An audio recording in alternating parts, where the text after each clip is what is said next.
Hello, and welcome to the very first video on my YouTube channel. As you saw in the title, today we'll be discussing two movies. Two movies that are very different, but their thematic elements are somewhat similar. This is the start of what is going to be a 127-part series on this channel. I've always wanted to make a movie bracket before, and I'm excited to start. How I made the movie bracket was I chose movies from very many different genres just to make it the best reviewing experience.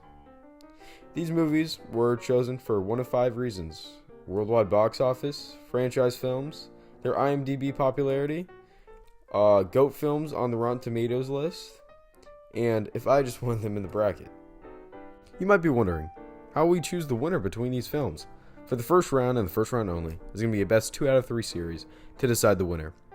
For the first category of the 3 parts of the series is going to be my vote in which film I think is better. The second is what Rotten Tomatoes think is a better film, and which one has the higher critic score. Then finally, the deciding vote is which film made more money at the box office. And with that introduction, I believe we are ready to begin round 1, matchup 1, and the first category. Let's start out with breaking down each film individually. Avatar. The Good. I don't want to repeat others, but this film's CGI is magnificent. Even just watching on my MacBook, I can understand the grandiose structure and depth that this CGI gives you of the spectacle that you really just don't see in any other film today. Hey, I'm really not a big action guy, but this film's third act's action, you can feel it. You can feel it in your bones. It's really some of the best action for a film I've seen in a while. Maybe just because I'm bored of the basic Marvel fights that I'm so used to. I think that the idea of this movie is also absolutely magnificent. A almost repeat of what happened against the Native Americans can really bring up a beautiful story that I'm not so sure they executed on perfectly. Another great part of this film is that they really knew how to hit with their emotional moments. Especially at the end, they had a very large sigh of relief after, by the way, spoilers if you haven't seen the movie for 12 years, a large sigh of relief to anyone who's watching at the end of the movie. And they let you sit and feel with that emotion, which is very powerful and great filmmaking by James Cameron. The Mid. Unfortunately, there are a lot of things in this film that are just okay, like the relationship between Jake Sully and Neytiri. The acting by both are great. It is just, the director wants to make you feel for the relationship in this film, and until the end, I really couldn't care less about the relationship if it succeeds or fails. The idea that they get together is also illogical, but fortunately Zoe Saldana and Sam Worthington turn in an exceptional performance which keeps this relationship afloat along with this film. The task this film was given is to see if you can make the people watching root for the Na'vi instead of the humans, which is a very tall task. And in my opinion, they kinda succeeded. I was rooting for the Na'vi at the very end, but only because of how badly they wrote the human characters. You should be able to sympathize with the villain, but instead, they made them so unlikable, it just got unbearable. And unbelievable at that. The Bad. The pacing in this film is just atrocious, especially in the second act. I feel like they were missing some scenes in an almost 3-hour film. Instead of feeling like an origin story or opening up to the great Na'vi world, it feels like a sequel. The way the Na'vi just accepted Jake Sully was laughable. I kept wondering, did I just miss like a 5-year time jump, or did all this just happen in a matter of minutes? Also, the story just takes creative liberties and turns a believable story we could see in real life into something that loses all sense of realism. To summarize my thoughts, I overall like this film, but it is not perfect. The pacing and logical plot holes just take away what was otherwise a great film.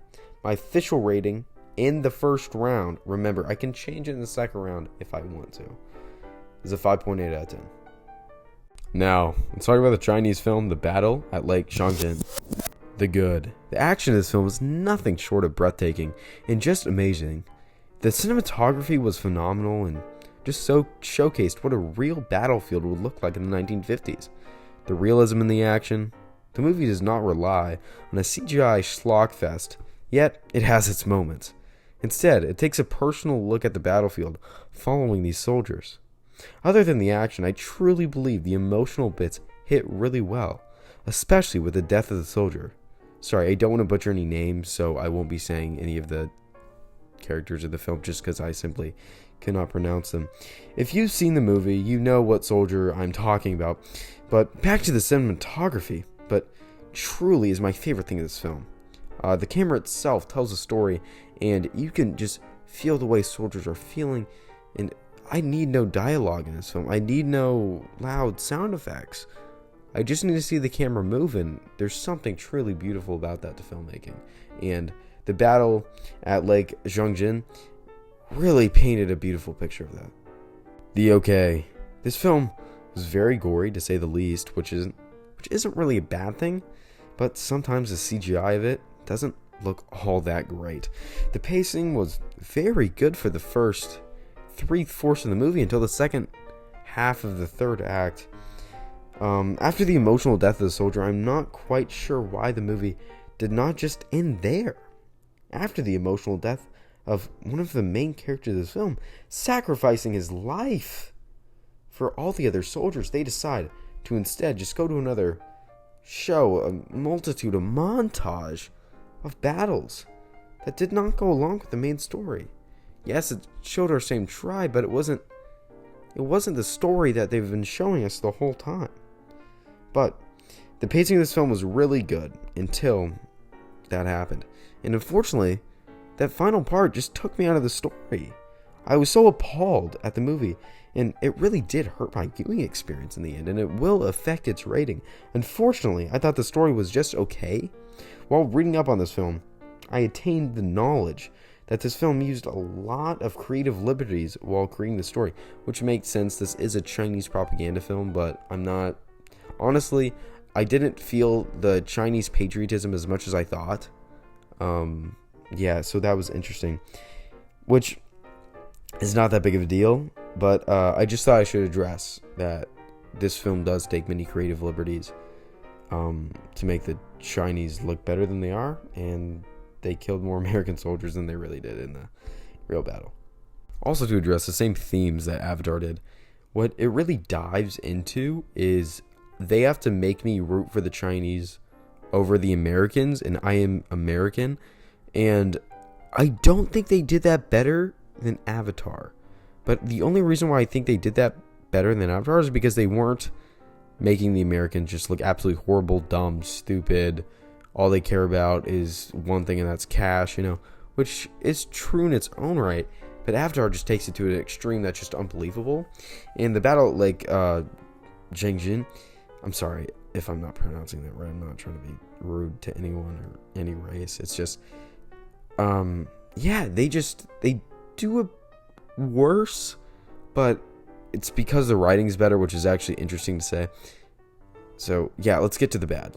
The bad. Not trying to be nitpicky, but the CGI looks really bad for a film that cost $200 million. What was really bad for me was that the director really made you suspend your disbelief. Some of the scenes were illogical and lost me at some points, but unfortunately, the worst part of this film was the dialogue. The dialogue was terrible, especially the American dialogue, which was just completely threw me out of the film. Just watch the opening scenes of this movie and just listen to the way the Americans talk. It's like if you would give a first grader a microphone and just say military stuff and adult things, and it's like they had no idea while writing this film for the American lines. And the lines of the American just made little to no sense, and every line was just a cliche. In conclusion, I believe this film has great action with an okay plot and bad dialogue. I'll give it a 5.9 out of 10. And at the end of Category 1, it is Avatar 0 and the Battle at Lake Changjin 1. And going on to Category 2, it is the Rotten Tomatoes score, I will remind you. But first, let's read some of the reviews of each movie on the Rotten Tomatoes website. And starting off with Avatar, here's a fresh review coming from Zaki Hosan, writing on December 19, 2019. He writes, "Rewatching it with fresh eyes 10 years later, the movie's pluses and minuses both rise into much starker belief. The verdict? Fine. Here's a rotten review. Coming from Julie and Brandy, writing on September 1st, 2021. They write, $500 million wasted. And with that, Avatar received a 82% on Rotten Tomatoes. The Battle at Lake Changjin. Here's a fresh review coming from John Liu, writing on November 12, 2021. He writes, the patriotic sloganeering will likely leave many viewers cold, but this Chinese film can be enjoyed as a work of bonkers battle action. Here's a rotten review coming from Carla Hay, writing on April 24, 2022. She writes about Lake Changjin. It's a very bloated war movie filled with simplistic dialogue, poorly written characters, and tedious fight scenes. The repetitive depiction of a crucial battle in the Korean War does not earn its nearly 3-hour runtime. And with that, the review of the Battle at Lake Changjin received a 22% on Rotten Tomatoes, making it certified rotten. And at the end of this category, this brings us to a score of Avatar 1, the Battle at Lake Changjin 1. It's all tied up. Now that we're going into the final category, all tied up, we're going to keep this short and sweet since it's the most simple one we have, the worldwide box office. This one will not be fun for both sides. Avatar made $2,867,397,339 at the box office, making it the largest box office return in world history. And the Battle at Lake Changjin made $902,540,935. You know, for the Battle at Lake Changjin, I researched it, it only made $100,000 in America, which is amazing. To make still that much money, the Chinese market completely carried it, and I believe it is the highest grossing, second because the sequel made more than it. But yeah, it's really impressive of how much money this film made without getting that American audience out. So yeah, this will give Avatar a 2-1 lead and will give it the ability to advance to the second round. And unfortunately for the Battle at Lake Changjin, the buck stops here. Rest in peace, Battle at Lake Changjin. Guys, thank you so much for watching. My next video will be Venom vs. Venom Let There Be Carnage, and that will come out July 16th. I'll see you guys then.